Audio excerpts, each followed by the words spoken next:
100% sure আমরা pass করবো ইনশাআল্লাহ। আল্লাহ আমাদের দিকে রহমত করবেন। এই কৃষি কার্ডের মাধ্যমে কৃষকরা অনেকগুলি সুযোগ সুবিধা পাবে।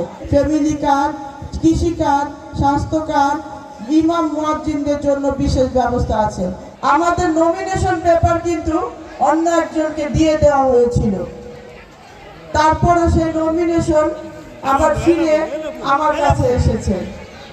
ইনশাআল্লাহ যখন এত দূর পর্যন্ত হয়েছে তাহলে বাকিটাও আমাদের হবে ইনশাআল্লাহ।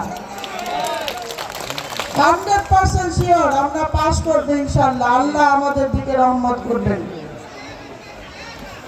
আমি আপনাদেরকে বলতে চাচ্ছি এই ভান্ডারীকান্দির রাস্তাগুলো বেশ সরু। আমরা পাশাপাশি দুইটা গাড়ি একসাথে আসতে পারে না। আপনারা যদি আমাকে বিজয় করেন, ধানের শীষ প্রতীককে বিজয় করেন, তাহলে এই স্বপ্নগুলো, এই চেষ্টাগুলো আমি করব, রাস্তাগুলোকে প্রশস্ত করব ইনশাআল্লাহ।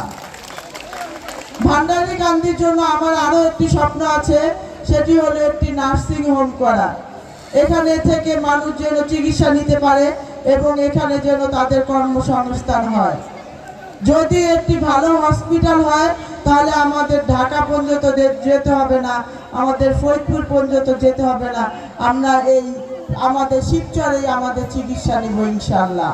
এক্সট্রিম মশার কয়েল প্ল্যান্ট ফাইবার দিয়ে তৈরি, ডেঙ্গু, চিকুনগুনিয়া বাহি সহ যে কোনো মশার বিরুদ্ধে দেয় এক্সট্রিম সুরক্ষা।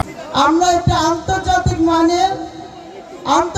মানের আমরা হসপিটাল করব ইনশাআল্লাহ। শিবচরে এই ভান্ডারীকান্দিতে শিক্ষা ব্যবস্থারও মান উন্নত না, শিক্ষা ব্যবস্থার অবস্থা বেশ খারাপ। তাই আমরা ভালো শিক্ষা ব্যবস্থার জন্য ভালো শিক্ষা প্রতিষ্ঠান গড়ে তুলব ইনশাআল্লাহ। আমাদের ভান্ডারীকান্দি এলাকা কিন্তু কৃষি প্রধান এলাকা। আপনারা জানেন আমাদের জাতীয়তাবাদী দল এই কৃষকদের জন্য একটি কৃষি কার্ডের ব্যবস্থা করেছেন। এই কৃষি কার্ডের মাধ্যমে কৃষকরা অনেকগুলি সুযোগ সুবিধা পাবে। এই সুযোগ সুবিধার ভিতরে একটি হলো তাদের বীমা করতে পারবে। তারা যদি ফসল নষ্ট হয়, ঝড় বৃষ্টিতে যদি ফসল নষ্ট হয়, তাহলে তারা সেই বীমার মাধ্যমে বিনা টাকাতে সেই ফসলের বীজ পাবে এবং বিনা টাকাতে তারা বীজ রোপণ করতে পারবে। আবার তারপর তাদেরকে দেওয়া হবে বিভিন্ন আরো সুযোগ সুবিধা। আমি স্বল্প সময়ের জন্য ব্যাখ্যা করতে পারলাম না, তারপরে বলি ফ্যামিলি কার্ড, কৃষি কার্ড, স্বাস্থ্য কার্ড, ইমাম মুয়াজ্জিনদের জন্য বিশেষ ব্যবস্থা আছে। সবাই আপনারা ভালো থাকবেন, সুস্থ থাকবেন। আসসালামু আলাইকুম।